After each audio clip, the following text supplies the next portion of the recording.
Hey everyone, welcome to the Worship Artistry podcast. My name is Jason Houtsma, and with me is Christina Koslanka. Hello, Christina. How are you? Hello. With you is Christina Koslanka. With me. Congratulations. Yeah, I got it right this time. Yeah. The part that got edited out is the part where I just kind of left it hanging Or and didn't say. was it edited out? Don't you do this to me. I'll edit it out. I assume things get edited out, but I realize I don't. You don't actually listen back and you don't know what happens. Do you know how tired I am of hearing my own voice?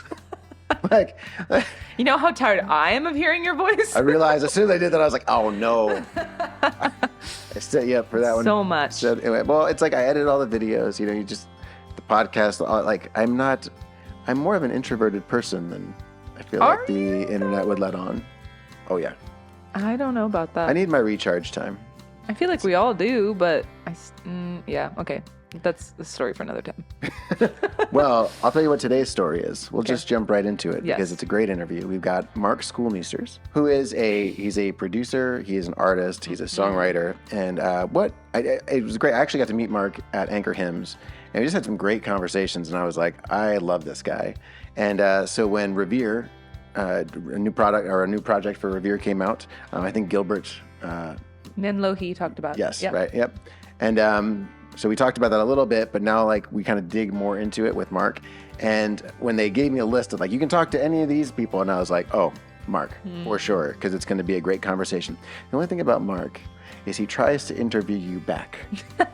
So you're interviewing him, and then he'll give an answer, and he'll be like, but what do you think about that? He got me once, and then I was like, no more.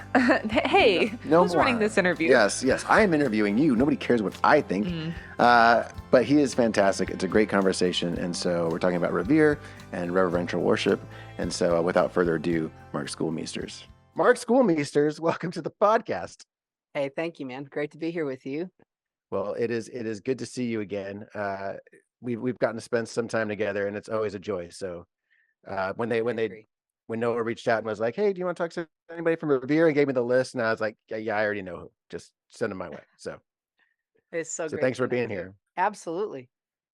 Well, hey, let's start off and just jump right in, because you are always a man about the world. You are flying this way and that way. But I know Revere is a big part of your world. Maybe tell us a little bit about where Revere is at right now. Yeah, that's a great question. So Revere is something that started right before COVID, actually. 2 weeks before the world locked down, we gathered a bunch of creatives and worship leaders and songwriters together. And we had been writing over the course of the previous year or two before. And we did a live recording 2 weeks before the world shut down.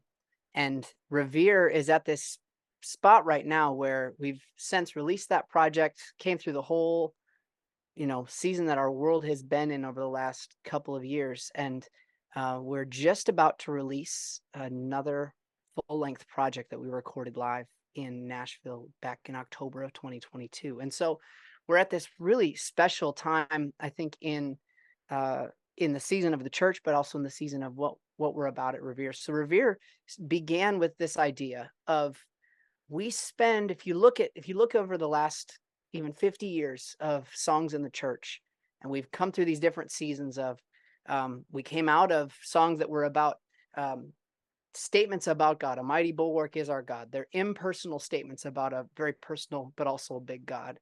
And then we moved into the 70s, 80s, 90s, where songs became like, I love you, Lord, and they became very personal. And then you get into the 2000s, and then it became about the narrative of worship became what our songs were about. It was like, Lord, I'm going to worship you with all that I've got. And, almost like if you thought I was worshiping you with passion yesterday, wait till I bring my offering tomorrow. There's a little bit of this sense of what we've moved into in the church is about intensity.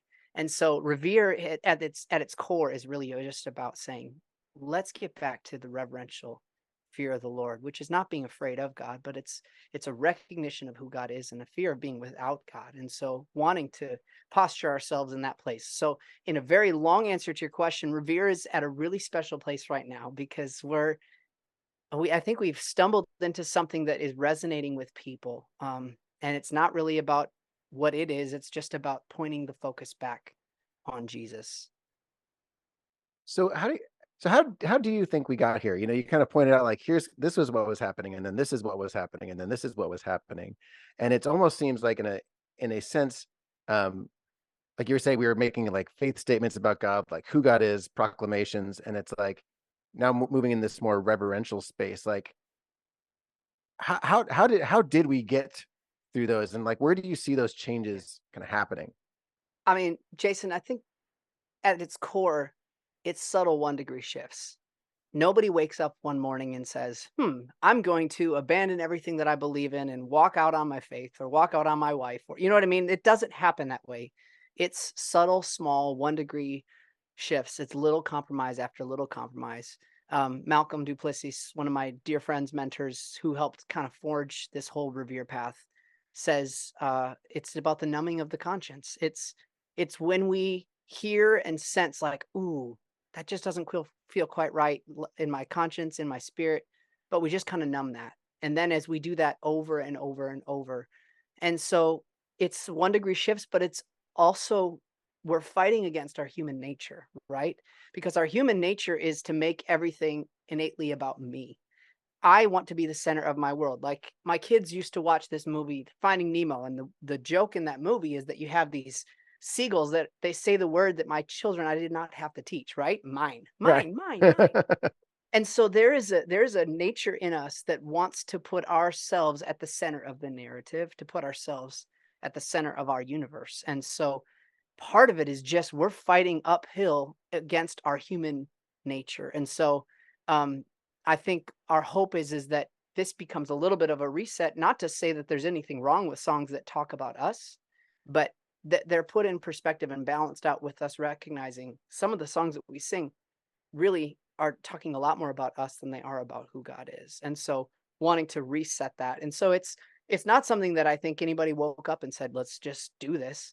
I think it's just been a little bit of an adjustment over time, one day after another, where we hear another cool song and we go, oh, I want to write another song that kind of goes that direction. And one song leads to another, and we almost kind of become because of what becomes cool or popular in our church culture, we can accidentally pull each other a little bit off course in that process as well. Mhm. I feel like the contradiction with God, like kind of one of my biggest things that always breaks my brain is we have this almighty, all powerful, universe creating God that somehow still knows how many hairs are on our head and Yeah. still knew us before we were in the womb. And how how do you manage to keep?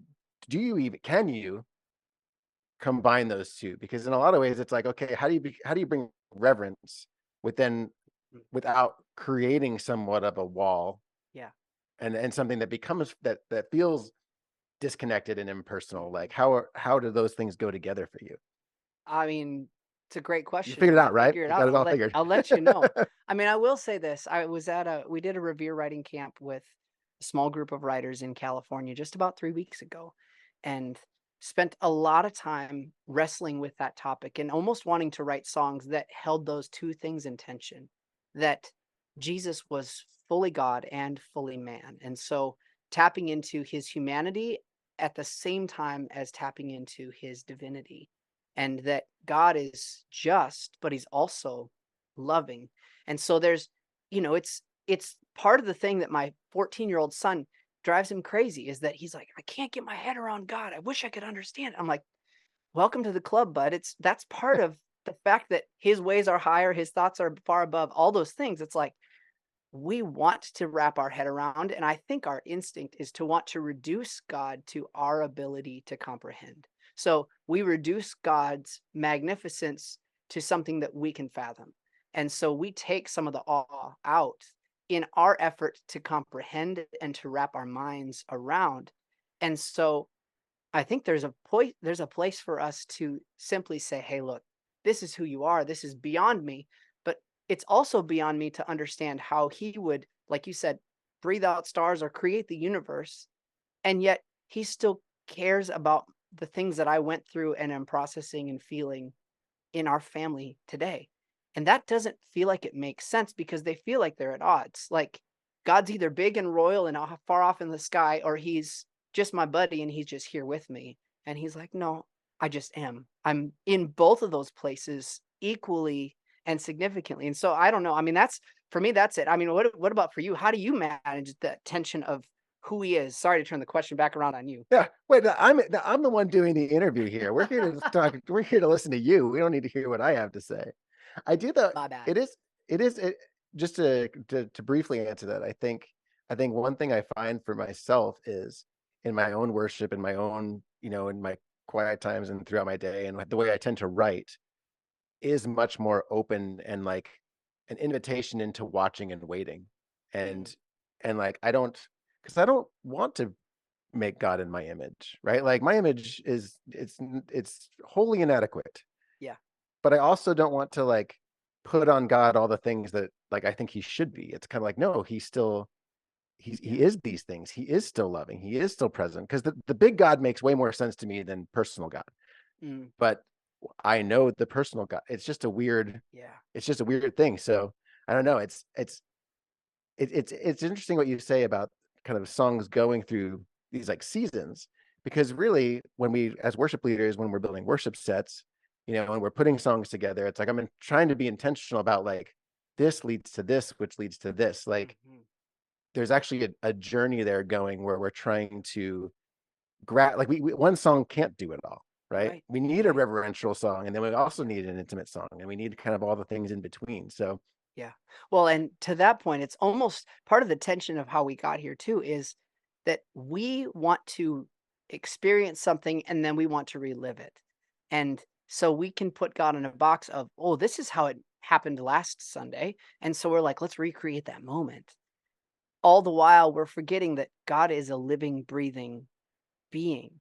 And so he's like always, I think he always errs on the side of, dude, I would love to do something new. But you figured out that when Shout to the Lord happened, you're like, that song moves with the key change. And so you're like, every time it's the exact same thing. I love Shout to the Lord. I got nothing wrong with it. That was the song of my childhood. It's the first song that came to mind. But yeah. to the point of it was when I sang that the first time, something moved in me. And then I had an expectation that I would have that same experience Mhm. recreated again and again and again. And so if we're not careful, our songs become our God. Our songs become our idol because we're more interested in the pursuit of what that song does for us than we are the God that we're going to worship. And in its proper place, a song is just a vehicle and God is the destination. And the song is there to help us get to the destination. But so often we get stuck sightseeing at the car and going like, oh, this is a really cool car, man. This is super cool. And you're like, all the while, there's a Grand Canyon right in front of us that we're missing. And he's going, hey, I'd love to do something new. I'd love to reveal a new part of my nature and character to you if you are willing to not just repeat and regurgitate the same songs and the same words, but to dig for something fresh that doesn't have to be for a corporate setting. It could just be a personal thing. And so I think there's an element of a desire in us to want to get back to that and say, we don't know everything. And we actually think we know a whole lot less than we thought we did.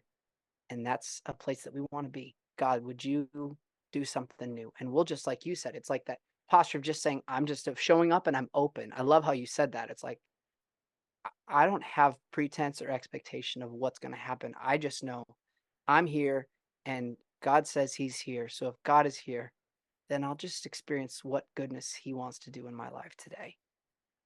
Totally. So like, so how are you? So, you have that piece of things, right? And then you have this group of musicians and artists that you brought together, and you're creating this beautiful music. Tell me a little bit about what guides that direction for you, and Yeah. what is that sounding like? What do reverential songs sound like? It's so fascinating right now, Jason, because it's all over the world. So on this project, there are songs in Portuguese, there are songs in Spanish, there are songs in English. We just got back from a time in Sweden with people from a number of nations around Europe. And what it's sounding like is a lot less Western and a lot more world. And Mhm. so it's tapping into saying, we've seen for a long time that the church has been driven by a few different nations. You've got Australia was a big leader for a while, the UK was a big leader for a while, the US has been a big leader for a while, but there are things that God is doing in other parts of the world that are equally as valuable, but have maybe not been equally as prominent. And so it's sounding like us discovering that there are people all over the world who speak different languages, who this same desire is kind of bubbling up inside of them. And so when we were in Sweden a few months ago, there was a song that four of us got together and wrote. There was Junior is from Africa and he lives in the UK. You had someone from Sweden, someone from the US, and someone from Ireland. And we wrote this song that it was called "The Lord Our God." And we had this conversation about how we function in most of our world as though He is the Lord my God. Mm-hmm.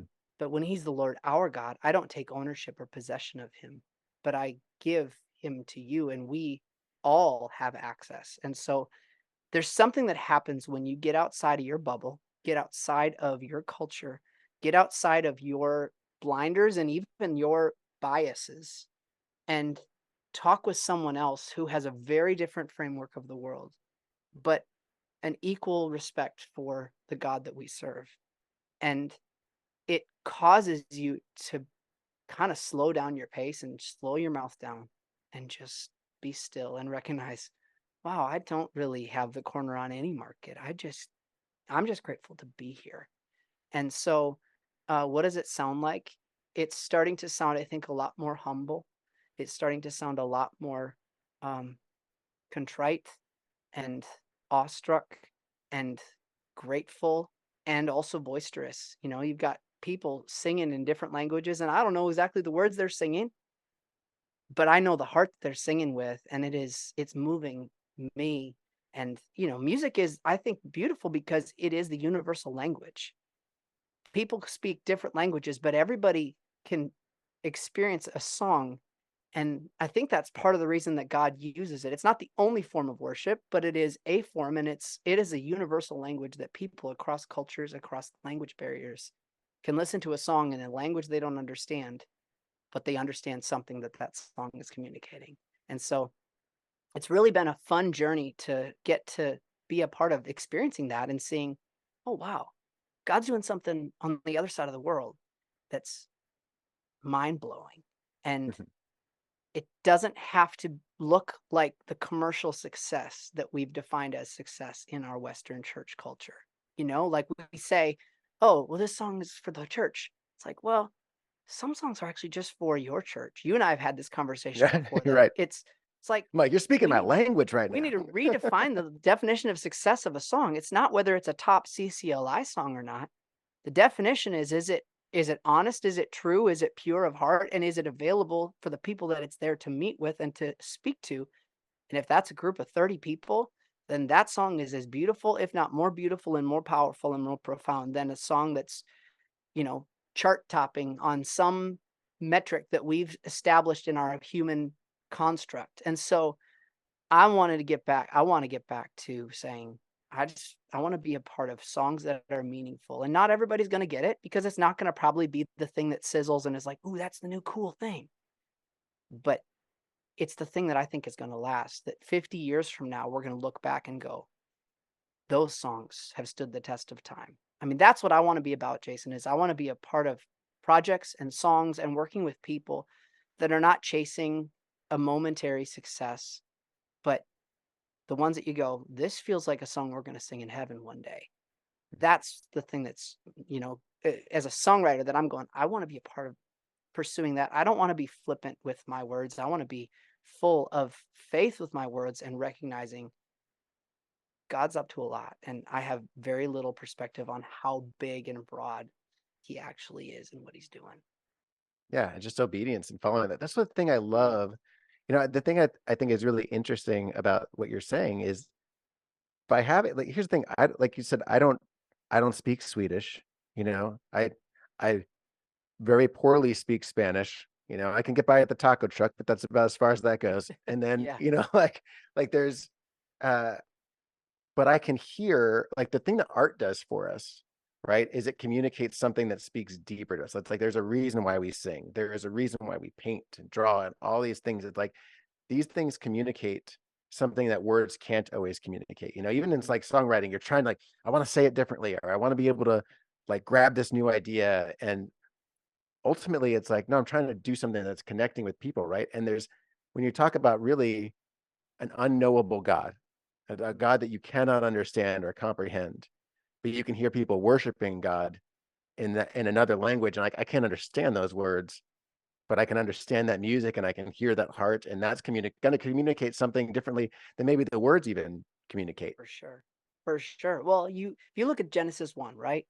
In the beginning, God created. We have a God who is a creative being. That's in his nature to create and recreate all the time. And so it doesn't surprise me that we're moved, as we're made in God's image, that we're moved by that process of creativity, in that we're constantly in that pursuit of going, ooh, this is good. Let's go make another thing. Ooh, that's also very good. That's how we feel when we write a song. We're like, oh, this is my favorite one. I feel like that was God in creation. Like, ooh, trees, birds, this is really cool. Let's do something else. Ooh, you know what I mean? Like, so Yeah. there's an element of, there is an expressive heart that I think it's okay to tap into. And like you're saying, art has its place in that, as long as it doesn't become the thing that we now bow down to. But it Right. allows us to tap into the bigger picture of, there's a pretty amazing God behind this creative world that we live in. Right. So, uh, so what has you excited moving forward? You said you were just at a retreat where you guys were, writing again and talking Yeah. about like, okay, like how do you continue? Because I think the thing that's interesting about this, right, is you have this worldwide thing, and like you said, you have, um, Australia and all the English speaking countries Hmm. basically are the ones that have propagated music and kind of learned how to do it, Yeah. like for lack of a better term, like, okay, well, we have the machine in place to be able to share this and to make it available, right? Hmm. Versus somebody who's just sitting at a small church somewhere Hmm. playing a song, right? Um, how do you guys like you're obviously you're grabbing this, you're lifting this up, you're working towards this. How do you how do you shepherd that to be something that people can hear and respond to? Um, Without kind of taking away what it is. And I don't even know if that's an issue Yeah. that you guys run into. You might be like, oh, that's not a problem at all. But No, for I'm just sure. curious if how those multicultural elements all kind of play together. Yeah. Well, it's interesting as you ask that question. I immediately think about how the instinct is in every other culture is to want to do it the way that it's been done in the industry. And so, as we're saying, no, let's not do it industry wise, like that approach. Everybody who's in a country that hasn't been like doing it on this scale is going like, no, no, but that's how it's done. So that's what we emulate. And Mm. we are constantly having to push against and say, not push against, but to push, pause, and say, we don't want this to be human ingenuity. And I'm reminded of, what did it say about Jesus? It said that he did not consider equality with God as something to be grasped or to be leveraged. And that word leverage is something that we probably in the industry and the worship as a genre, we use a lot. We're like, oh, let's leverage this. Oh, let's use it to build the church or to resource the local church. That's a word of like, it's a leveraging word. It's like, Mhm. it's about doing something great, but it's also about putting myself in a position of influence as well.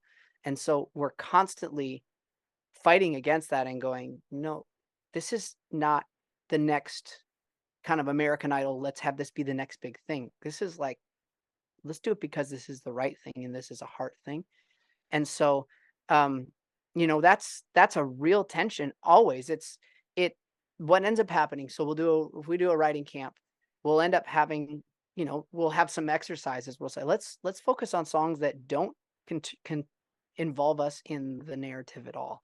And it's really hard. Just as an exercise, I'd encourage a songwriter, go and try to write a song and don't say God is something and this is what it does for me, because that's the instinct, is like to talk about the kickback and the benefit for ourselves. Mhm. But to write a song fully and solely about the subject matter of who God is, his character, his nature, his personhood, and do it without talking about the implications and the benefits that it has for you.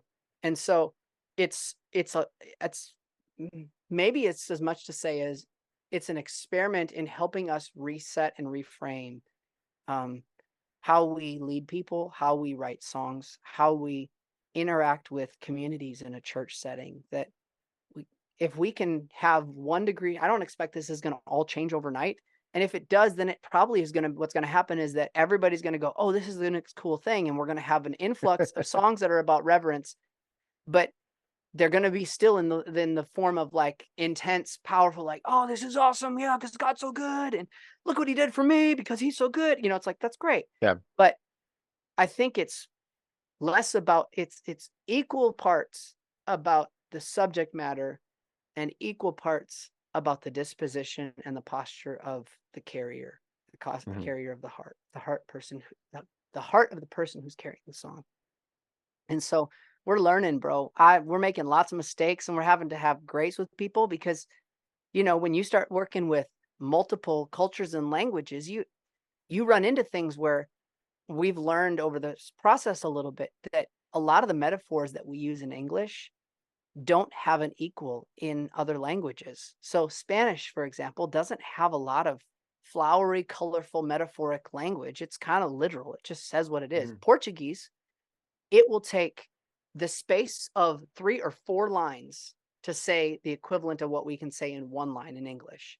And so when we're writing songs in 2 languages at the same time, you end up kind of going, oh, so you need like 9 verses to say what we said in 4 lines. Or, you know what I mean? There's all these different things that you're learning that are nuance about different cultures. And we have a thing in the world where we are great at translating songs, but the songs sound like a translation. So the framing of how a phrase meters and paces and even rhyme scheme works doesn't feel like it actually sounds like it was written in the language. It sounds like a translation, and you can hear that.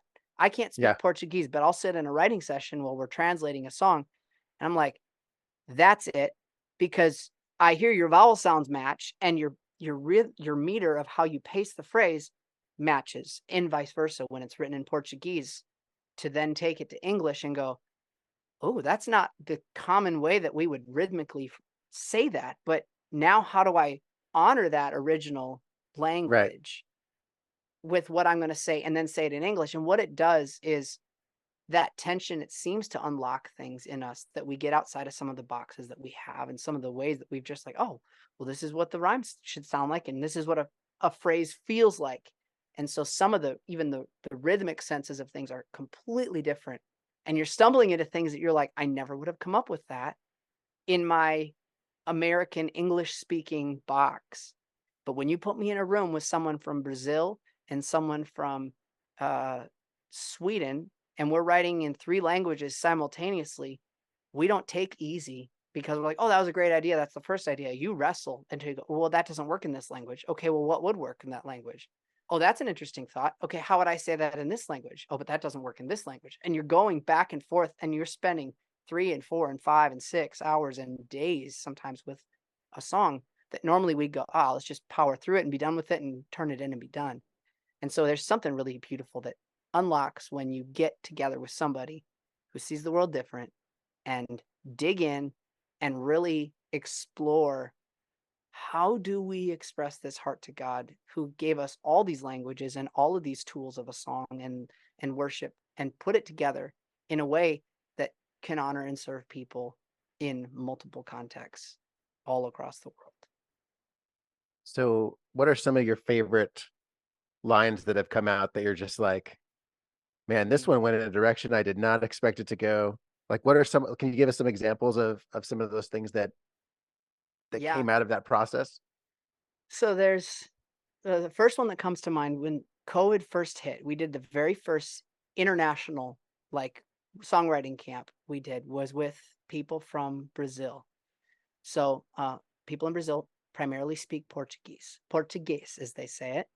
And I was paired with a writer named and an artist named Gabriel Guedes, who lives in Brazil. And we wrote a song together. It's called Glory Hallelujah. And he had a little bit of an idea for the verse. And it's a song that tells the story of the return of Christ. But the way that he sang it, When he gave me the literal over Zoom, this was during COVID, so we're over Zoom and we're doing this thing, and it's me. He speaks just a little bit of English, and we have a translator with us, and so we're working the three of us together on this. And so as he told me, they're telling me literal, what it translated to was, I see the signs are coming, the times are coming, the signs are everywhere. The time's about to come. It's this, the trumpet will blow. It's one of these types of things, like the triumphant return of Christ. But what we ended up with in Portuguese is beautiful. And what we ended up with in English, we wrote it in both languages at the same time that day. And it was striking because it's not anything like revolutionary, like mind blowing, but the way that the meter of it, the way that the lyric phrases, it grabs you in a different way. And then the chorus just says, we'll sing glory, glory, glory, hallelujah, praise forever. We will sing together. The trumpet will blow, the church of Christ will rise.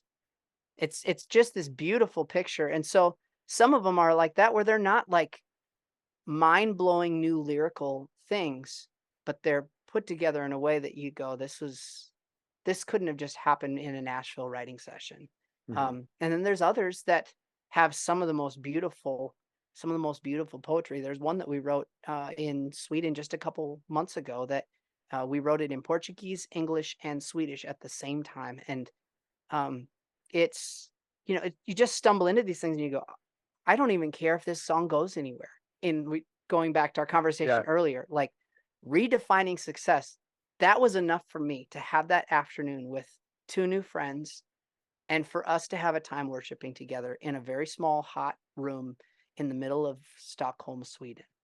And that was it. That's my moment with that song. And if it never has another moment than that, then I was changed because I encountered Jesus in a new way through that experience.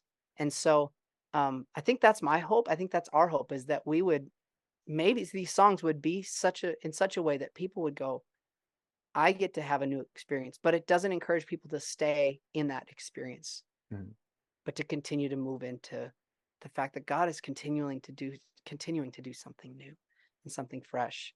And we get to be a part of that. Man, what a privilege it is to get to worship a God who doesn't get old, who doesn't get dull, who doesn't get predictable, who's constantly up to something new and going, yeah, I want to be at work in your life. And I want to give reminders that you can have an interaction with me that doesn't feel like it's just regurgitated yesterday, but it can be new and fresh today. So those are a couple that come to mind. There's plenty of others, but this project is full. I think there's 17 songs on this project that's coming out. It's called The Mystery of Christ. That's almost up there, almost as high as Benjamin Hastings' album. Well, we set out, I think, to record 12 songs. And wouldn't you know, what happened the night of the recording is someone would just continue to sing something and a new song would pop out. Or it was like, oh, there's this old spiritual we used to sing growing up. I'm just reminded of it. Let's sing a chorus of it together. And so there's all these different things of coming together. And we had one song we did, a song called Behold. We recorded it in English and in Swedish and in Spanish, and in Portuguese. And to take the time and have the Portuguese singing people teach people who don't speak Portuguese how to sing in that language. There was a dignifying thing that took place in people's hearts, like going, oh yeah, I want to honor another language and another culture, and I want to honor it well. And so it's one thing after another, man. It's like just getting to be a part of stuff that pushes us outside of the boxes that we get stuck in, I think is pretty special. Well, all I want to do now is just go listen to the record.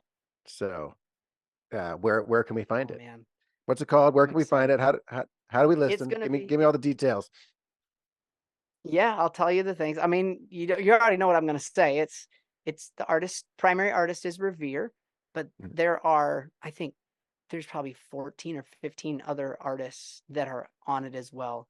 And so Revere, the album is called The Mystery of Christ. And so it's on, the Spotify, Amazon, iTunes, all that kind of stuff. And then on YouTube, there also will be some video, because it was a live video and audio recording that was done in October of 2022 in Nashville. And so we gathered 100 and some people in this little black box and just had a time of worship and taught people new songs. And it was beautiful because there was everything from big triumphant songs to almost like hymn-like songs. And so, you know what? I have one more story to tell you. So I think my favorite song on the project is a song called Holy Hallelujah. And it was written, there's 4 different people that wrote that song, but multiple cultures. And it's kind of the story of just this picture of who God is and the kind of the salvation story of who Christ is, that he would be creator, savior, king, and reigning Lord, that idea.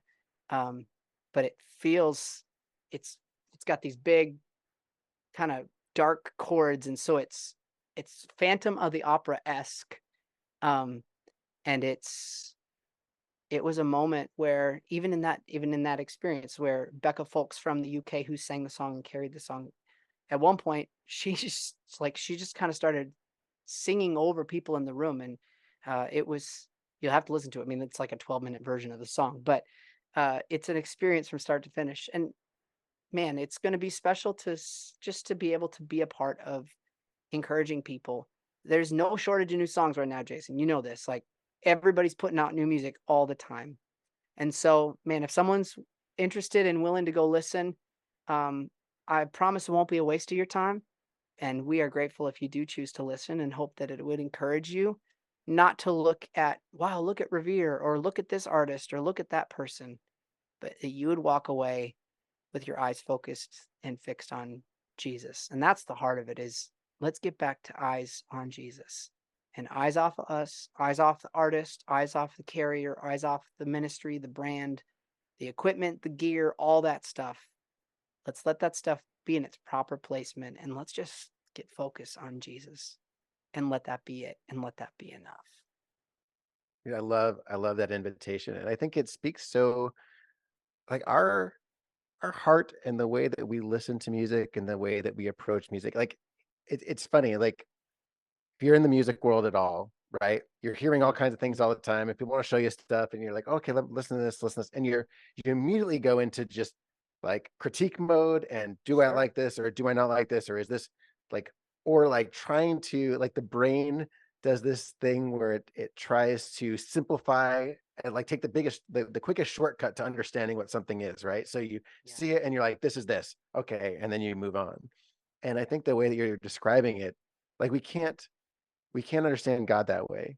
And I Mm-hmm. don't think we can really understand worship that way, you know? And so being able to approach it and go, okay, well, I'm going to put this video on, and I'm just going to let this music do to me what it's doing.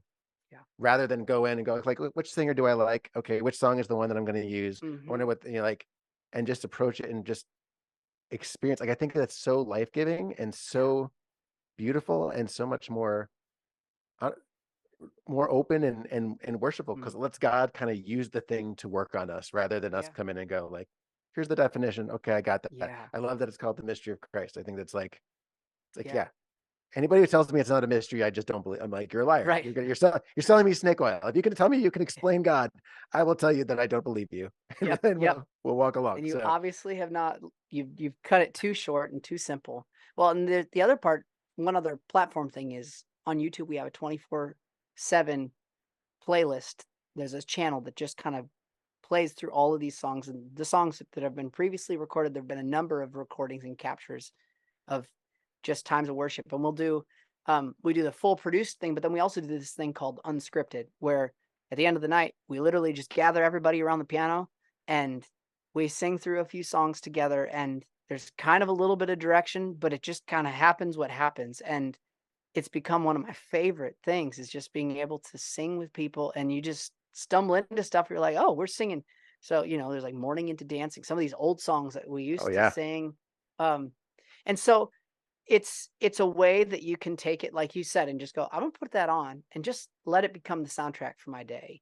Or my time of worship and prayer. And as I'm going to read the Bible today, I'm just going to have this on and just listen. And there's going to be different languages that come up. And I'm reminded that God is bigger than just my culture and my country, that God is at work in other cultures and other countries. And so, man, I hope that that is encouraging to somebody. And for the person who's like feeling like, man, I feel that I'm supposed to make a big impact for God.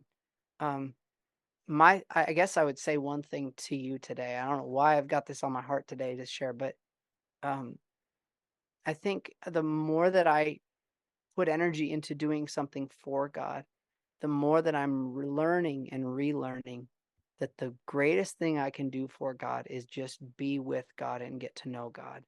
And the opportunities, although they're beautiful and fun and exciting and exhilarating, I much prefer to step into something because God flung the door wide open than because I was trying to hustle and strive and trying to, get my song heard by the right person.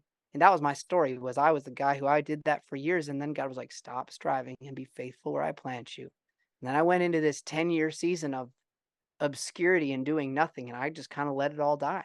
And I think if I'm not willing to let it die, I don't think that I'm ready to live with it yet. And so there's an element of like, okay, sometimes we have to be willing to lay it down. And for us, it gets really murky when what we carry is meant to be an offering, because our offering quickly becomes our idol. And then I don't want to have my relationship with God minimized to just something that I can sell or put out or send to somebody else. And so I think to the person who's growing in their artistry, who's growing in their love for music, I want to encourage you today to grow in your love of Jesus and let your love for worship music be an overflow of that rather than the main thing of that. And when we keep it in that order, I think that's when God's able to do something special. So I've seen that, in you, Jason, my friend, like watching you wrestle through some of your journey of going, okay, what do I do? How do I do these songs? How do I navigate this? And as I've watched you navigate that over getting to know you this last year, the thing that struck me is how you are so wanting to not let the thing become the thing. Man, I really do.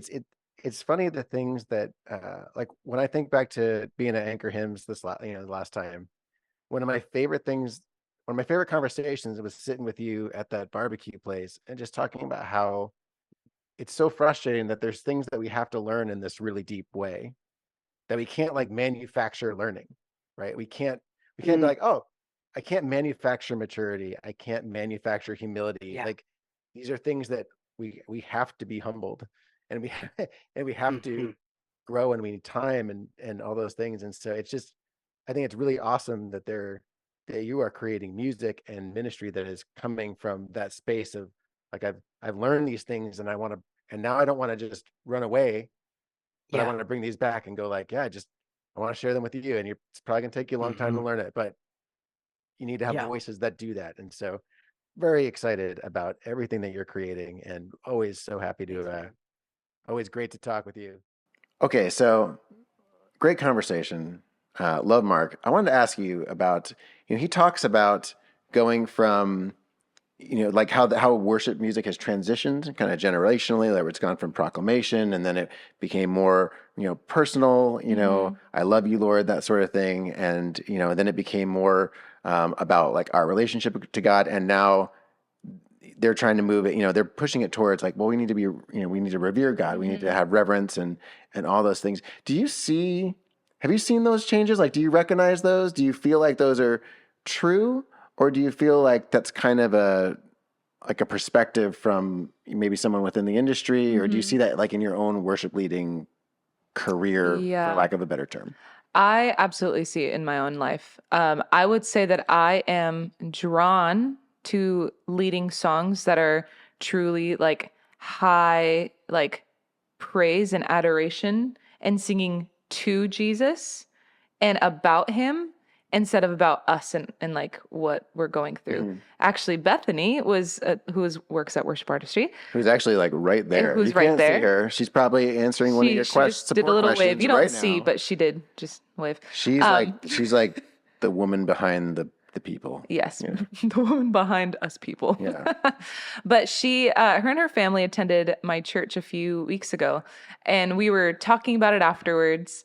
And something that she had mentioned that, or asked me a question of, did you like all of your worship set, all the songs that you led were very like vertical, like were very much about just about Jesus and his name and exalting him. Like, was that intentional? Mm-hmm. And my answer was, it wasn't intentional per se for that set. Like I just, chose the songs that I felt we needed to do.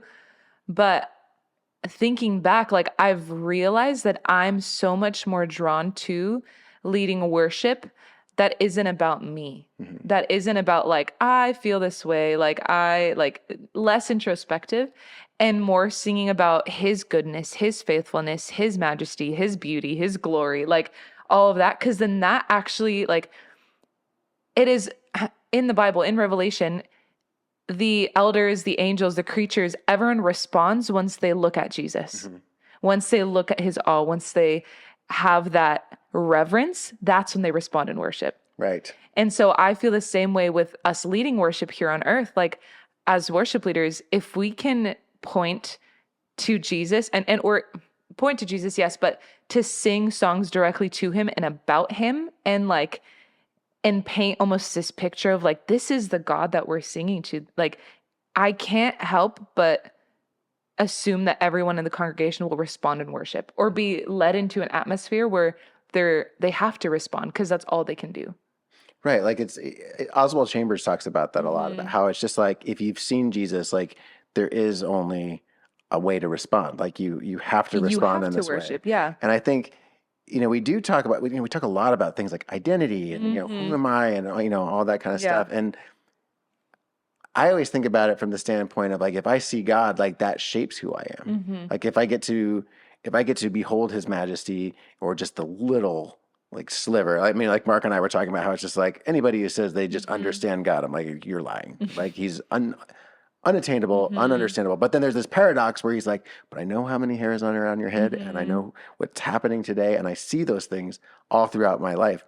But that shapes me rather than trying to shape God into my image and like, well, this is what I want God to be. Yeah. It's like, I don't get to do that. Like I have to accept who God is and who he shows me. And then, hopefully share that and respond to that. And I think as leaders, like that's what we're really trying, like, if we're doing it right, we're placing that perspective on Jesus. I love what Matt Redman said, last time, where he's just like, how do you sing holy, holy, holy in a me, society? But that's what's so revolutionary and counterculture about Jesus. One of the many things. Yeah. But it's like, it's not about us. It's like allowing us to be shaped by him. And so I love that approach, and especially the international angle of like, here we're doing one song in Portuguese and another song in Swedish and all that. I mean, you're at a Russian church, so you sing in multiple languages. Are there certain things that you find are easier to say in Russian than there are in English, and vice versa? Well, I've said this before, where back in an episode long ago, if you want to find it, where we talk about this. Good luck. But I stay away from leading songs with a lot of words because we do have a multicultural demographic where I have to, like, I try to do each song in Russian and English. And if there's a song with a lot of words, it's really hard to translate, and it's much more rare that there's a translation for it.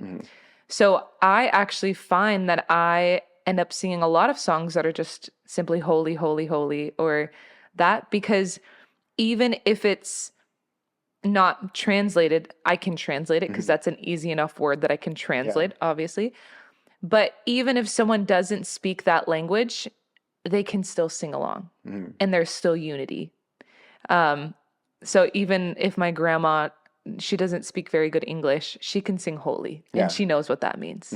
And then if we're singing holy in Russian is Svyatly, if we're just singing Svyatly, the American members in our church can also sing that. Like that's easy enough for them to say, and for us to all like unite as one and singing. I love it. And it's simple. Like it's not about me. It's not like I find that those songs are actually really hard to sing about. Those are really hard to translate. But there are certain words that are kind of universal, like, or hallelujah, like that. You don't need a translation for alleluia. Like that's just, I feel like I'm pretty sure it's just alleluia in every language. Yeah. Like, and I you're think, right. yeah, it's beautiful. That's awesome. Well, if you want to check out Revere, you can. It's streaming now. By the time this comes out, it will be streaming. I'm in the spot right now where I'm like, I can't wait to listen to it. Yeah, I really want to listen to it. But you can, because by the time you hear this, you can. So go check it out. I will have already probably been listening to a lot. You can also check out their YouTube channel where you can just watch their live. Yeah, they have a live stream, like, And they just kind of loop it. There's just like play it, and they're cool. so well done. Like they sound amazing, they look amazing. You can just put that on and just like let that inform your life for the day, and it's a win. So go check that out. And if you want to learn some songs that are in reverence to God and want to worship Him with skill and confidence, you can check out Worship Artistry, where we have over 600 song tutorials of all kinds of worship songs. All kinds of topics all throughout. We kind of recognize that there's no one thing to do. And so being able to kind of build a bigger picture, we have this library and you can learn those songs and your team can own them, can really play from the heart, play with their hands, and really enjoy our amazing God. So go check that out. You can try it for free. And we'll see you next time.